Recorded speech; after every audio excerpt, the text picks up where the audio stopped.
স্বাগতম সবাইকে পরম সত্য ইউটিউব চ্যানেলে। আজকের এই ভিডিওতে আমরা ইসলামের ইতিহাসের ভয়ানক তথ্য তুলে ধরব, যা কোনোদিনও কোনো কাঠমৌলবি তুলে ধরবে না। মহানবীর কন্যা খাতুনে জান্নাত মা ফাতেমার স্বামী মাওলা আলীকে কুফার মসজিদে নামাজরত অবস্থায় আব্দুর রহমান ইবনে মজলেম শহীদ করেন। মাওলা আলীর বড় ছেলে ইমাম হাসানকে খাদ্যের সঙ্গে বিষ মিশিয়ে মুয়াবিয়া শহীদ করেন। ঐতিহাসিকেরা বলেন যে সেই বিষ এতই ভয়ঙ্কর ছিল যে রক্তভূমির সঙ্গে কলিজার টুকরো অংশগুলো বেরিয়ে গেছে। শুনতে কেমন লাগছে? আপন শাশুড়ি সালাম পায় না, নামের শাশুড়ি পা বাড়ায়। বলছি এই জন্য যে বুদ্ধিমানকে ইশারা করলেই পরিষ্কার বুঝতে পারে। মাওলা আলীর পুত্র এবং মহানবীর সবচাইতে আদরের নাতি শহীদে আজম ইমাম হোসাইনকে কারবালার মধ্যে এজিদের হুকুমে ইবনে জিয়াদের নির্দেশে আনাস ইবনে নাখই তথা সীমার শহীদ করেছে। কেবল কি ইমাম হোসাইন? না, অনেক আপনজনও শহীদ হয়েছেন। তার মধ্যে ইমাম হুসাইন আলাইসাল্লামের বড় ছেলে আলী আকবর, 10 মাসের দুধের শিশু আলী আসগর, ইমাম হাসানের ছেলে ইমাম কাশেম এবং ইমাম হুসাইনের ভাই ইমাম আব্বাস এবং ইমাম আওন এবং আরও অনেকে। ইমাম হুসাইনকে যে মহানবী কতখানি ভালোবাসতেন সে কথাগুলোর সামান্য কিছু তুলে ধরছি, যেটা শুনলে চোখের জল ফেলা ছাড়া আর কিছুই করা থাকে না। শুনতে কেমন লাগে যে মহানবীর 21,000 সাহাবা কারবালার মাঠে ইমাম হুসাইনের বিরুদ্ধে দাঁড়িয়েছিল। তবে এদের মধ্যে মাত্র 33 জন সাহাবা ইমাম হোসাইনের দলে এসেও যোগ দিয়েছিলেন। তারা হলেন হজরত হুর এবং তার পুত্র এবং আরও 31 জন সাহাবা। আজও বাগদাদে হজরত হুরের মাজারে লাখো লাখো মুসলমান ফুল আর চোখের জল দিয়ে প্রাণ ঢালা শ্রদ্ধা জানান। কারবালার মাঠে ইমাম হোসাইনের বিরুদ্ধে অবস্থান নেওয়া মহানবীর এই 21,000 সাহাবা যে সমস্ত হাদিস বর্ণনা করে গেছে মহানবীর নামে, সেই হাদিসগুলোর গ্রহণযোগ্যতা আসলে একেবারেই আর থাকে না। তবে সেই সঙ্গে এতটুকু বলা প্রয়োজন যে মহানবী ইমাম হোসাইনকে কতখানি ভালোবাসতেন। হজরত সালমান ফার্সি বলেছেন যে একদিন আমি দেখলাম ইমাম হোসাইন মহানবীর পাশে বসে আছেন এবং আমাদেরকে লক্ষ্য করে মহানবী বলছেন, তোমরা দেখো একজন সাইয়েদকে, যিনি সাইয়েদের পুত্র এবং সাইয়েদের পিতা। মহানবী মসজিদে নামাজে ইমামতি করছেন। নামাজে সেজদায় যাওয়ার সময় ইমাম হোসাইন মহানবীর পিঠ মোবারকে বসে পড়লেন। মহানবী সুবহানা রাব্বিল আলা যেখানে 3 বার পড়ার নিয়ম, সেখানে 70 বার পড়ার পর ইমাম হোসাইন পিঠ মোবারক থেকে নেমে যাবার পর মহানবী পবিত্র মস্তক মোবারক উঠালেন। একদিন মদিনার মসজিদে সাহাবাদের ধর্ম বিষয়ে উপদেশ দিচ্ছিলেন। এমন সময় ইমাম হোসাইন মহানবীর দিকে এগিয়ে আসছেন দেখতে পেয়ে সঙ্গে সঙ্গে উপদেশ দেওয়া বন্ধ করে দিলেন এবং তাড়াতাড়ি ইমাম হোসাইনকে কোলে নিলেন। হজরত আনাস বলেছেন, মহানবীর সঙ্গে এত হুবহু মিল আর কারো ছিল না, একমাত্র ইমাম হোসাইন ছাড়া। হজরত ইবনে কাসির বলেন, আমি হুসাইনের মতো অপূর্ব সুন্দর আর কাউকে দেখিনি। ইমাম হুসাইনের জন্মগ্রহণ করার পর চোখ মোবারক বন্ধ ছিল এবং মায়ের দুধ মোবারক পান করছেন না দেখে হজরত সালমান ফার্সিকে দিয়ে মহানবীকে এই খবর পাঠানোর পর মহানবী এলেন।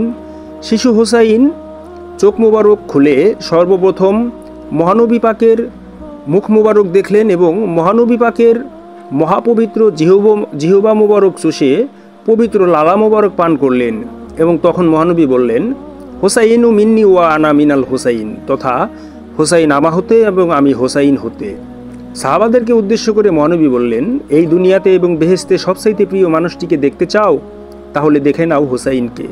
হজরত হুজাইফা বলেছেন, আমি দেখেছি যে মহানবী হুসাইনের হাত ধরে বলেছেন, হে আমার সাহাবারা, তোমরা জেনে রাখো এই হুসাইন আলী এবং ফাতেমার পুত্র। তোমরা আরও জেনে রাখো যার হাতে আমার প্রাণ, সে আল্লাহর কসম, হুসাইন বেহেশতে আছে, ইহা চিরকালীন বর্তমান। তার বন্ধুরাও বেহেশতে তার সঙ্গী হবে। মহানবী বলেছেন, হাসান এবং হুসাইন বেহেশতের 2 যুবক। হাসান এবং হুসাইন দুজনই ইমাম, দাঁড়ানো কি বসা অবস্থায়। ইমাম হুসাইনের একমাত্র বেঁচে যাওয়া পুত্র ইমাম জয়নুল আবেদিন, যিনি 4 নম্বর ইমাম বলে পরিচিত, তিনিও বিষ মেশানো খাদ্য খেয়ে শহীদ হন। তাকে বিষ মেশানো খাদ্য দিয়ে শহীদ করে উমাইয়া রাজবংশের খলিফা ওয়ালিদ, যে ছিল খলিফা আব্দুল মালিকের পুত্র। এই খলিফা আব্দুল মালিক ছিল কুখ্যাত এবং ধিকৃত, মহানবীর দেওয়া মৃত্যুদণ্ডের আসামি এবং হজরত ওসমানকে শহীদ করার জন্য জঘন্য চক্রান্তকারী ইবনে হেকাম। যেমন গাছ তেমনি ফল।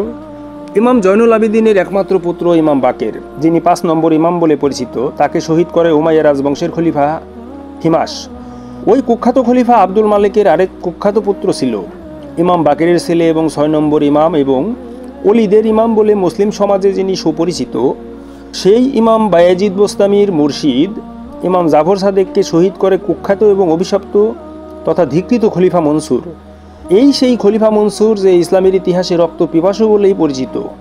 ইমাম জাফর সাদেকের পুত্র এবং 7 নম্বর ইমাম ইমাম মুসা কাজিমকে শহীদ করে আব্বাসীয় রাজবংশের খলিফা হারুন আর রশিদ। একজন মুমিনকে জেনে শুনে হত্যা করলে কোরআন মতে সঙ্গে সঙ্গে সে কাফের হয়ে যায়। সেখানে আওলাদে রসুল ইমাম মুসা কাজিমকে শহীদ করার পরও আব্বাসীয় রাজবংশ কত রকম চটকদার গল্প বানিয়ে স্ত্রী জোবাইদার মুর্শিদ বাহালুল দানাকে নিয়ে বেহেশত পাবার গাঁজাখুরি কত গল্প বানিয়ে আজও মুসলিম সমাজকে ধোকার ফাঁদে ফেলে রেখেছে।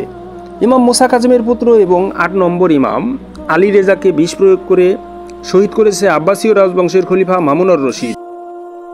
সে খলিফা হারুন আর রশিদের ছোট ভাই। খলিফা হারুন আর রশিদের বাবার একটি খুবই সুন্দরী এবং যুবতীবাদী ছিল এবং পিতার মৃত্যুর পর বাবার যৌন সঙ্গী যে মাতার স্থান পাবার বিধান, সেই বিধান হারুন আর রশিদের বেতনখোর আলেমেরা ফতোয়া দিয়ে পাল্টিয়ে ছেলের জন্য যৌন সঙ্গী হওয়া হালাল করে ছিল। সেই দিনের বেতনখোর কত রং বেরঙের ফতোয়া দেওয়া হতো, ইতিহাসগুলো ভালো করে পড়লেই সেই প্রকার আলেমদের চরিত্রের নকশা নমুনা হারে হারে টের পাবেন। যেখানে মহানবীর বারবার সাবধান করে দেওয়া বাণীটি হলো, তোমরা দুটো বিষয় ধরে রাখলে গোমরা হবে না, একটি কেতাব এবং অপরটি আহলে বায়াত তথা নবী বংশ।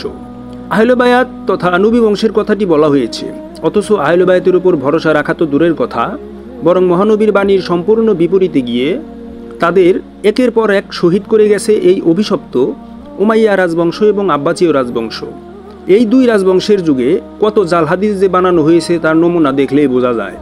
যত উল্টাপাল্টা ফতোয়া, কোরআনের মন গড়া ব্যাখ্যা আর তাফসির করা হয়েছে, যার জের আজকের মুসলমানরা টেনে চলছি।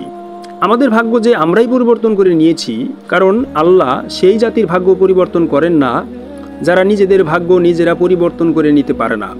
কোরআনের এত বড় গুরুত্বপূর্ণ বাণীটিকে আমরা গ্রহণ করে নিতে পারিনি বলে আমাদের 56টি মুসলিম দেশের চেহারা সুরত দেখে কি আমরা সেটা বুঝতে পারি না?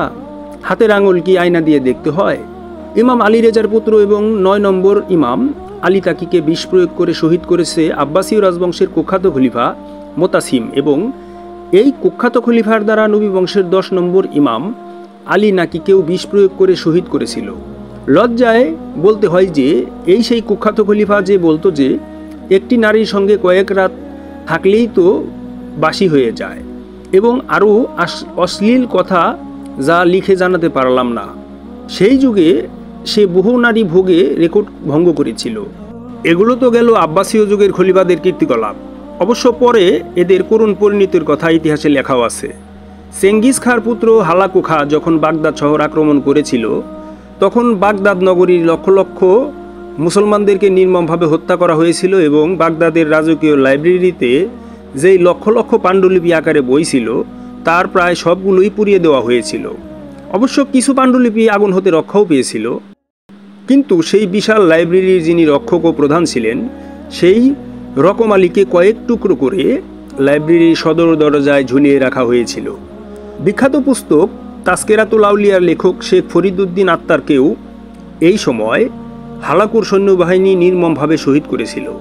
ইমাম আলী নাকির পুত্র এবং 11 নম্বর ইমাম ইমাম হাসান আসকারীকেও বিষ প্রয়োগ করে শহীদ করেছিল আর এক কুখ্যাত আব্বাসীয় খলিফা মোতামাদ। নবী বংশ এবং কেতাবকে ধরে রাখতে পারলে গোমরা হবে না। মহানবীর এই অমূল্য বাণীর মর্যাদা রাখা তো দূরে থাক, বরং একটি পয়সাও যদি মূল্য দিত তাহলে নবী বংশের প্রতিটি ইমামকে এমন নিষ্ঠুরভাবে শহীদ করতে পারত না এই দুই রাজবংশ উমাইয়া ও আব্বাসীয়রা। নিজেদের হীন স্বার্থ রক্ষার জন্য এরা এমন কোনো কুকর্ম নাই যা করতে পেরেছে। এই দুই রাজবংশ যা করেছে সেই ইতিহাস যদি বিস্তারিত আপনারা জানেন তবে চমকে যাবেন এদের নিষ্ঠুর আচরণ ও বর্বরতার নকশা নমুনা দেখে। এরা আনুষ্ঠানিক ধর্ম পালন করেছে বটে, কিন্তু আসল বিষয়টি হতে বহু দূরে সরে গিয়েছিল বলেই হালাকু খাঁর হাতে নির্মম শিক্ষা নিয়ে ইতিহাস হতে চিরবিদায় নিতে হয়েছিল তাদের। আলোচনাটুকু ডক্টর বাবা জাহাঙ্গীর বা ইমান আল সুরেশ্বরী রচিত মারেফতের গোপনেরও গোপন কথা নামক গ্রন্থ হতে করা হলো।